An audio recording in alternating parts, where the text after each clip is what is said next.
Welcome to this week's episode of the Indie Author Biz Guide podcast. I've become obsessed with human design. I absolutely love the system of self-knowledge and what it can do for you. And I've been really exploring lately of how it can be used by authors in their writing and in our author business. And in this episode, I talk about how you can use your human design authority in choosing your next project or book to write, or how to make any decision. Now, if you're not familiar with human design, you get what's called a body graph, and that shows you kind of like astrology. In fact, some of it is based on astrology, but it also uses the I Ching and other systems, the chakra system as well. It's a really integrated system of self-knowledge and self-transformation. And if you don't have your body graph, you might want to have yours available as I talk through this so you can get an idea of what your authority is. To get your human design body graph for free at humandesignhive.com. So there's 3 pieces that you need to get your human design body graph. Pretty much the same thing that you need to get your astrology run. You need your birth date, your birth time, and the place where you were born. And for your time, if you don't have it, then you can ask your parents or family members. They remember if you were born in the morning or in the afternoon or late at night. And if it's within a 2-hour or even a 4-hour time frame, it's pretty close. It's best if you can get the exact time, but it's pretty close if you can get within like a 2 to 4 hour time frame. Pause the podcast, go there, humandesignhive.com, and get your body graph, and then start the podcast again.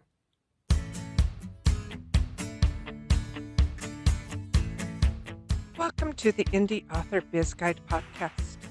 I'm Tora Moon, genre-bending fantasy and sci-fi author, indie business author, and entrepreneur. Here we talk about the business of self-publishing, or as I prefer to call it, indie publishing. As an indie author, you have entered the wonderful world of entrepreneurship. On this show, I guide you through the rocky waters of the indie publishing industry. I share business basics and principles you can apply to your author business, and really any business. You can download your free Indie Author Business Checklist, find additional resources in the show notes at indieauthorbizguide.com. And now, here's today's episode. In episode 4, we talked about what you need for success. And in that list that I gave you, and if you haven't downloaded that yet, you can, and the link is in the show notes. Item 10 is knowing yourself. And it's really important to know yourself so that you are writing and doing your author business in the way that's right for you. Because what's right for me is not going to be right for you.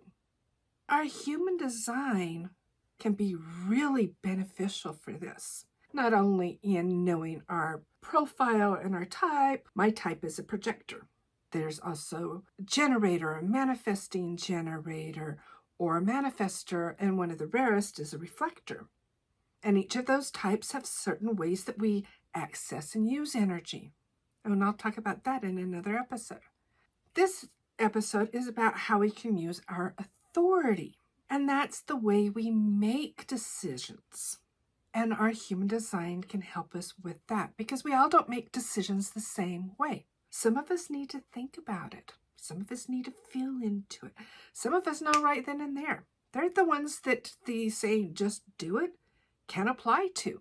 But that's only a small portion of the population. The rest of us have other methods for making decisions that are right for us. And our human design authority can help us do that. So what is human design? Human design, it kind of sounds a little woo-woo, but there are things that are now coming out through psychology and science that those of us who study human design go, oh, that's human design. That's how human design works. Science is now catching up to proving what human design is saying. It started in the late 80s when a man named Ra Uru, who had a enlightenment experience. And this system was given to him over a series of 8 intense days, I believe it is. If you go to my friend Dana's podcast, Human Design Hive podcast, she gives, like, episode 2, I think it is, she gives the history of human design. But human design combines I Ching. When you get your body graph, you'll see that there's a bunch of numbers on there. Each one of those numbers are a gate, and those gates correspond to each of the 64 lines of the I Ching. You will also see on either side, for those watching, and I will pop up a body graph so you can see. But on either side of the body graph, you have 2 sets of numbers. And if you've studied astrology at all, you'll see that there are the different planets plus Earth that are shown on either side. The one on the right is black, which is your conscious side, what you're aware of. And the red side is your unconscious side that you came with, that is natural to you. You're more or less unconscious about that. You'll also see that there are 9 centers. These correspond to the 7 chakras. And in human design, 2 of the chakras have broken off. One is the spleen and the solar plexus. And the other is your heart, which would be your G center and your will center. If you look at the way that it's arranged, it includes some of the things about the Kabbalah. So it includes and integrates all of these different things that helps you learn about yourself. It helps you learn about what in human design is called your not self. And that's the way you've been conditioned to act that is not in your truth. I was told all my life I was shy. No, I'm not shy. I'm a projector. And what that means is when I go into a new situation, I'll stand back and observe what's going on. I will observe the energy and the people in the room and how I want to interact with that energy before I say or do anything. And that comes across sometimes as shy or a bit aloof, but that's just the way my energy works. I've been studying human design really deeply for the last 2 years. I learned about human design 9 years ago. And when I first learned about human design, one of the things that they say about projectors is our strategy is to wait for the invitation. And that did not sit well with me, which was raised in a manifestor society that says, just do it. Just go for it. And I never could figure out why that never worked for me. It's because I need to wait for an invitation. But my ego, my brain was like, how the hell am I going to do that? And I shut it down.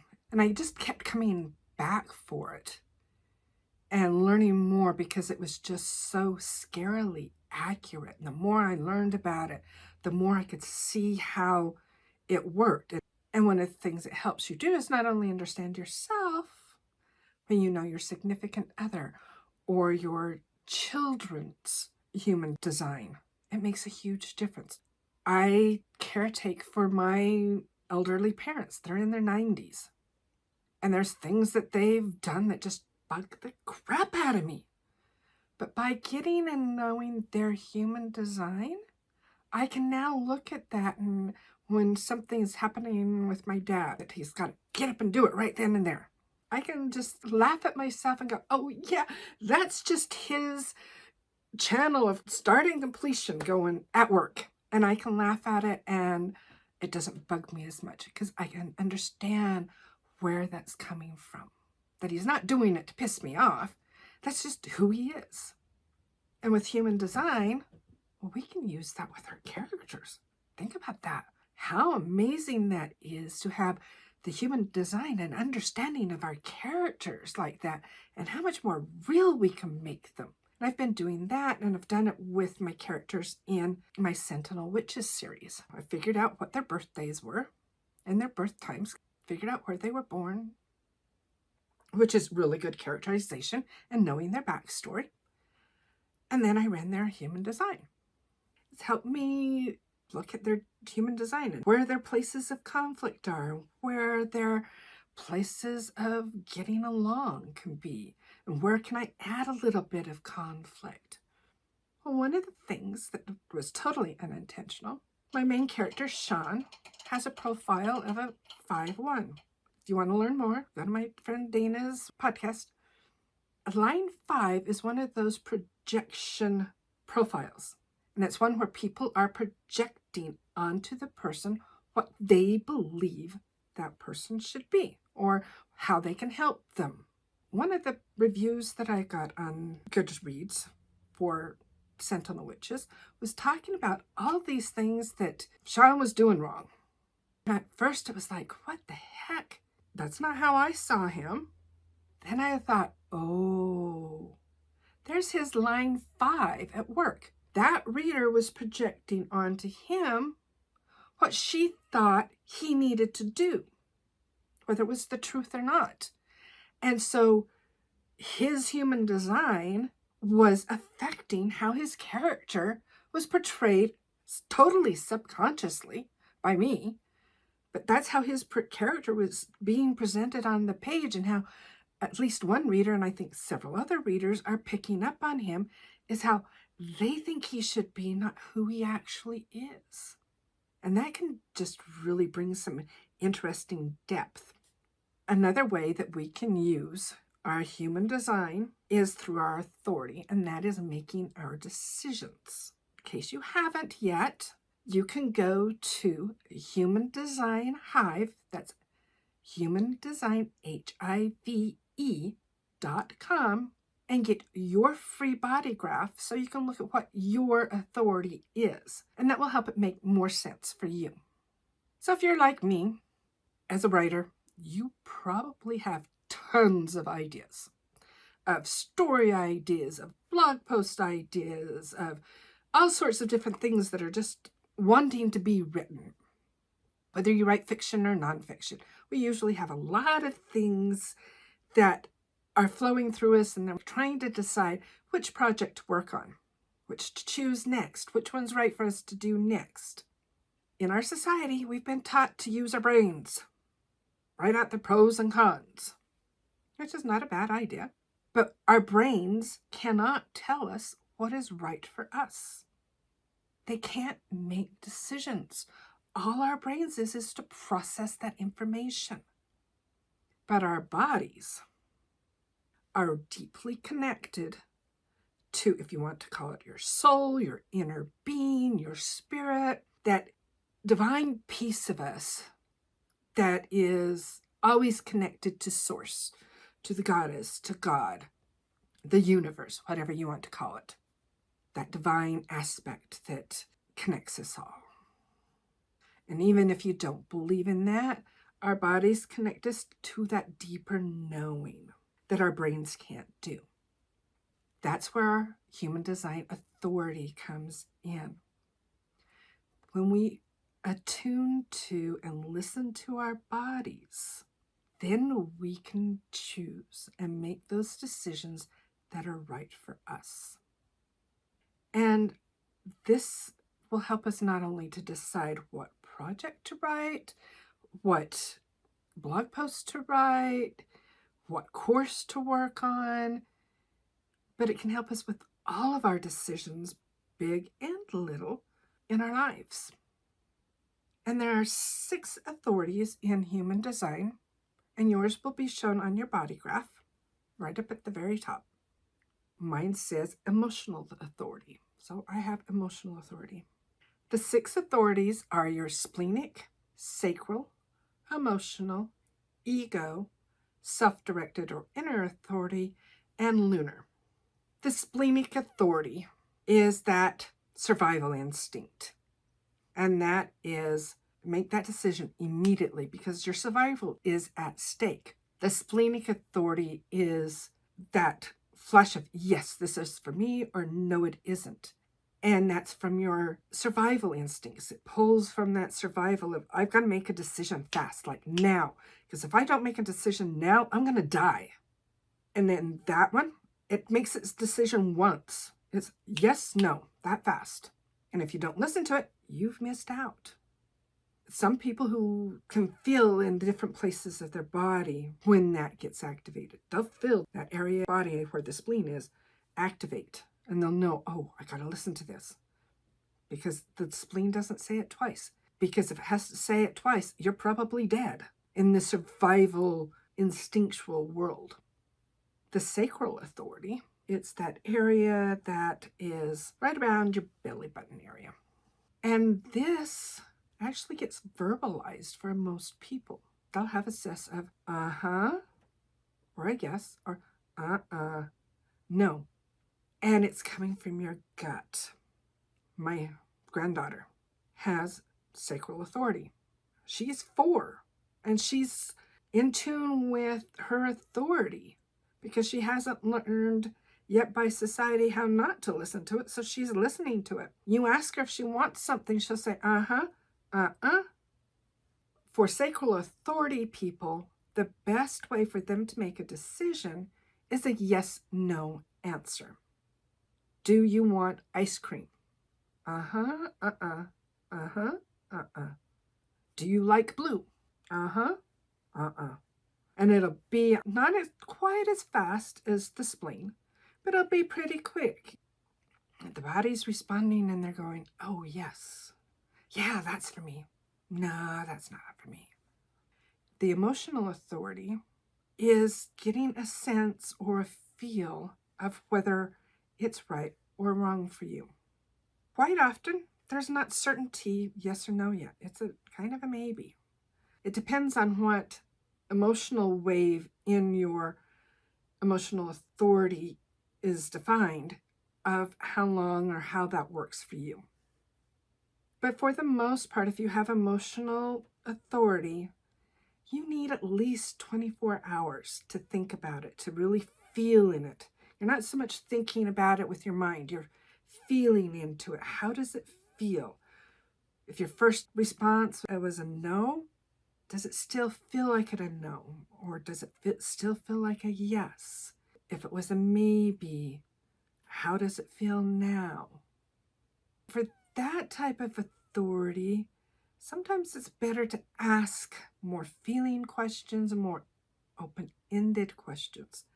How do you feel about ice cream today? Instead of, do you want ice cream? How do you feel about ice cream today? Not feeling it today. That's good to know. Okay, we won't go get ice cream. How are you feeling about writing XYZ story? I don't know, maybe. Okay. Is that idea really hitting with me? Maybe. Let me think about that. And really, it's not think about it because that's how our society is telling us to do, is to think about it. Let me feel about that. This is really big for making decisions that have a high dollar amount, like taking a course. Our society has pressured us to be in the splenic authority. Just say yes now. That's not how most of us make a decision. Few of us make a decision right then and there that's right for us. We need that time. Sacral Authority needs a little bit of time for the body to respond. Emotional, we need that 24 hours. So the next one is your ego authority. And that is, which one do you want to do the most? It's more, what do I want? What do I really, really want? Ooh, do I really want ice cream? No, I'm not sure I want ice cream. Or, ooh, yeah, some vanilla with caramel right now. That would be awesome. For some reason, I have ice cream on the brain, so we'll just stick with it. The next one is your self-directed or inner authority. And in this case, you don't know what you want or what you think or what you feel until you talk about it. you need to either write it out in a journal or talk to a friend about it. You've got some friends that they just can't seem to make a decision until they talk it out. Well, that's them using their inner authority. And also, this applies somewhat to ego authority, that they need to talk it out to just get that settled in what they actually want. As someone who has self-directed or inner authority talks about it, the more they talk about it, the more certain they get if it's a yes or no. That's something they want to do or something that's right for them or not. For them, it would be, hey, how does ice cream sound? I don't know. And they're going to be verbalizing this. Whereas some of these other is just like inner thinking. For a self-directed and ego authority, they're most likely going to verbalize and say, I don't know. I don't know what I want. Do I want ice cream? I don't know if I want ice cream. Do I want cake? Do I want pie? What kind of ice cream are you thinking about? I'm thinking maybe strawberry ice cream. That might be good. Nah, don't want strawberry. Chocolate. Ooh. Chocolate fudge ice cream? Yeah, that's what I want. And so they're verbalizing it and they're talking it out to find out what they want. They're having to get this information and talk it out because they don't have any other way of accessing it.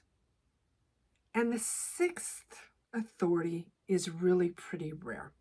There's only about 1% of the population that has it. And that's the Lunar Authority, and it goes along with the type of reflector. And with this authority and type, they are completely open. If you saw a reflector's body graph, none of the centers would be colored in. For them, they don't have any consistent energy in any place.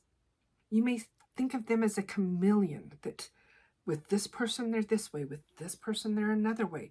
So you don't know who they really are. Well, they don't know who they really are. They're reflecting back. That's why it's called a reflector. They're reflecting back what's going on around them. So for them to make a decision, they need that full lunar cycle. Because as the moon travels, it'll travel through each one of those gates in that 28 cycle. And they'll be interacting with other people. And if they're focusing on it, then by the end of that lunar cycle, that 28 days, 30 days, they're going to be getting the clarity that they know that what's right for them, not what's right for all the people around them. When you are faced with your decision of what project to work on, what one to choose next, or what you want to work on today, if you use your authority, you can make those decisions that are right for you. And just remember, the splenic authority is our species default because we had it for so very long. It's what kept us alive. Don't allow yourself to be pressured to make a decision like this if that's not your authority. And this is especially important when you're choosing to do a course or a program, because under the bro mentality and the old mentality, it's been, you need to make a decision right now. And if you don't make a decision right now, you're never going to make a decision. Well, that's not true. Give me time. I've got emotional authority. I need at least 24 to 48 hours, depending on where I am in my wave. Some people, they need to talk about it for a couple days. Sacral, they need to listen to their body and go over it a couple days. Lunar Authority needs 28 days to make that decision. How to use it in your writing.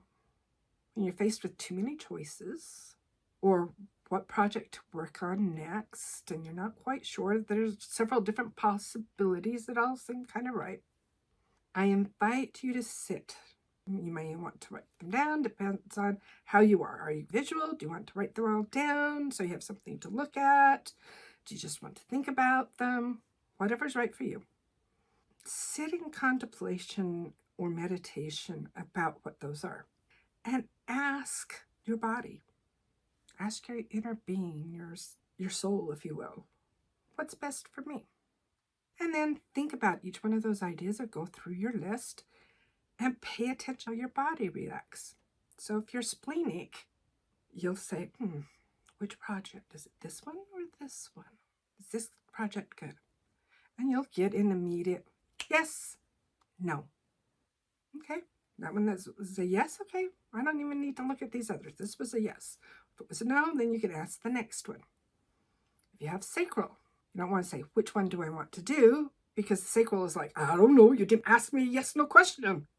So you ask your sacral, is project A for me? Is it the best one for me? And then pay attention. Are you getting uh-huh, uh-uh? And go through that until you get that uh-huh.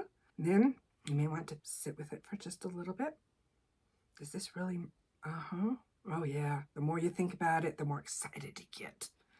Oh yeah, this is for me. Yeah, I'm already starting to get these great ideas. And what, this happened and then this happened. Yeah, wouldn't that be fun to write? There's your sacral coming to play. Your emotional authority. Sit with that and say, which one am I feeling right now? Which one feels the best for me? And there may be a few that it's like, nah. So you can forget about those. And those that are like, maybe these are sounding kind of good. Just sit with them that 24 to 48 hours and can see which one keeps bubbling to the top. And that's for me. Which one does it start getting excited about? Which one am I thinking more about? Then, which one's right? Is this one right for me? Ooh, yeah. Which one feels right? Yeah, this one. If you have ego authority, get with your trusted friends. Say, hey, I need to make this decision of what project to work on. Don't need you to tell me what to do. I just need to be able to talk about each of these projects to see which one I want to work on. And then talk about them. And as you're talking, which one is making you excited? Which one is, the more you talk about it, the more certain you get that that's the right one for you. And the more certain you get that this one isn't right for you right now. For your ego authority, which one do I want to do? Oh yeah, that's the one I want to do. Lunar authority, unfortunately, you'll have to think about it and talk about it for 28 days. And then make your decision then. To practice using your authority, just start paying attention to your body's nudges of what is right for you as you move through the day. We're making hundreds of choices every day. I use the ice cream as an example because it's an easy decision. And that's how we can practice, is with our everyday easy decisions. What do I want to eat for dinner? Start with that one. Pay attention to your body. Pay attention to what you're vocalizing or on how you need to do it and making those small decisions. And this will hone your ability to make the large decisions later. We talked about using your authority in choosing a project. That's making a decision. As you're writing, you can still use the same authority of which scene. What's going on in this scene?